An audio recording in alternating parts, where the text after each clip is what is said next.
नमस्कार मित्रांनो, माझं नाव पवन रमेश कातबने। आज आपण आंब्याची लागवड करीत आहे। 12 बाय 6 हा अंतर आहे आपला आणि आपल्या घरच्या शेतामध्ये लागवड चालू आहे। 1 एकरची लागवड करीत आहे आपण। 1 एकरमध्ये 600 झाडं बसतात मित्रांनो। आणि आता बरंच आपल्या घरीच सध्याला आपलीच नर्सरी आहे, त्याच्यामुळे आपले घरचे रोपं आहे। आणि मित्रांनो, जी लागवड करीत आहे आपण ही जेसीबीना गड्डे घ्यायची म्हणजे पद्धत कशी हे मी तुम्हाला आज दाखवणार आहे। का बरं तर बरेच शेतकरी काय करतात, घरी न गड्डं करतात झाड लावून टाकतात आणि डबल मग काय होतं, ते सोटमूळ जमिनीत लवकर फास्ट जात नाही, त्याच्यामुळे झाडाची चांगली वाढ होत नाही मित्रांनो। आणि म्हणजे जास्त खर्चामध्ये नाही पडत मित्रांनो आपण, म्हणजे गड्ड्यातले आपण वर माती टाकीतच नाही मित्रांनो।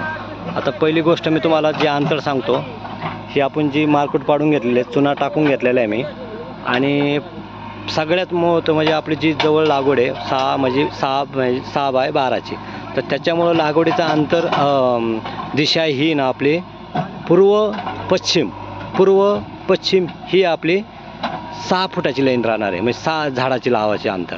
आणि उत्तर दक्षिण ही आपलं 12 फुटाचं अंतर राहणार। आता हे समजा, आता हे जे उत्तर दक्षिणची लाईन आहे आपली, समजलं ना, उत्तर दक्षिण आणि पूर्व पश्चिम आपली असं उदाहरणार्थ असा अंतर राहणार आहे। का याचा फायदा मित्रांनो काय माहिती आहे का, ज्या टायमाला आपलं पूर्व साईडनं सूर्य उगतो त्या साईडनं झाडावर आपली कोणत्या प्रकारची सावली पडत नाही, हे असं याची लागवडीची पद्धत आहे। आता प्रत्येक शेतकरी त्या कोण्या दिशेनं लागवड करतो, तसं 15 बाय 15 लागवड असली तर मग पूर्व पश्चिम करायची, 15 बाय 15 असली पूर्व पश्चिम करायची, दाट लागवड असली उत्तर पश्चिमची करायची। चला नवीन पुढं आता आपण बोलू। हे तुम्हाला दिसत असं, ही मी जेसीबीना गड्ड्यावर माती काढेल नाही आहे। मी काय केलं, फक्त जेसीबीची फावड्यानं खाली भुसभुशीत करून घेतलेली आहे, भुसभुशीत करून घेणार आता। आणि माझं जे लेबर राहणार त्या लेबरना मी थोडं फावड्यानं उकरून त्याच्यामध्ये झाडाला लागवड करणार आहे।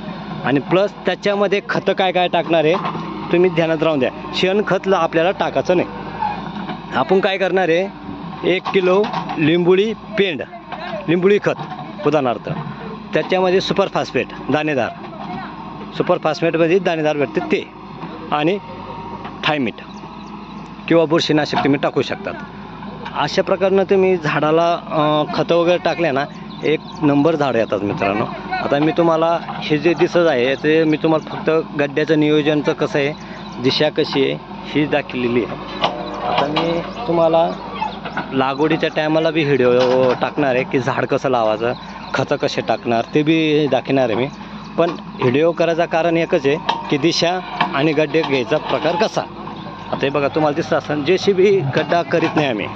का बरं तर गड्डा का करीत नाही मित्रांनो, याचं बी एक वैशिष्ट्य आहे। लोक काय करतात, आपली खालची माती आपण काढून टाकून देतो, जी आपली चांगली माती आहे, मग आपण झाड लावतो खाली आणि मग ती माती त्याच्यामध्ये लोटतो।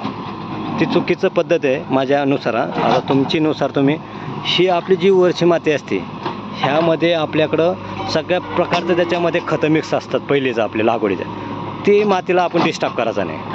ती माती तशी आहे तशीच आहे आपली। त्याच्यामुळं आपण काय करणार, आता पुन्हा आपण याच्यावर चिमणी म्हणजे जे आमची तुम्हाला दिसत असं की चुना टाकेले, मी झाडं लावणार पुन्हा याच्यावर एक बाइंडिंगची तार केलेली आहे। बाइंडिंगच्या तारीला 6 फुटाला, प्रत्येक 6 मोजून 6 फुटाला एक चिकट टेप लावलेला आहे लाल, जे करून ते आपल्या 6 फुटाला झाड ओळखू येणार। थोडं तकलीफ होती पण झाड एकदम परफेक्ट बसतं आपलं। हे बघा, आता हे तुम्हाला हे बघा, हे प्रत्येक 6 फुटाला अशी, प्रत्येक अशी 6 फुटाला आपण चिकट टेप लावलेले आहे का, जे करून आपलं झाड लागवडीचा बरोबर आपली लागवड व्हायला पाहिजे। आपण एक गुण्यामधून मार्केट पाडून घेतलेलं आहे, जे करून कोस वगैरे आपला सगळा निघेले। आणि आजच्या पगारात आपण लागवड करीत आहे। तुम्हाला कोणाला लागवड करायची असली तर माझा संपर्क साधा, कोणाला रोपं पाहिजे तरी संपर्क साधा। रोपं आपले घरचे डबल वाटा आहे। आणि आता ही लागवडीच्या टायमाला मी पुन्हा तुम्हाला एक व्हिडिओ टाकणार आहे। व्हिडिओ आवडला असला शेअर कमेंट नक्की करा मित्रांनो। धन्यवाद।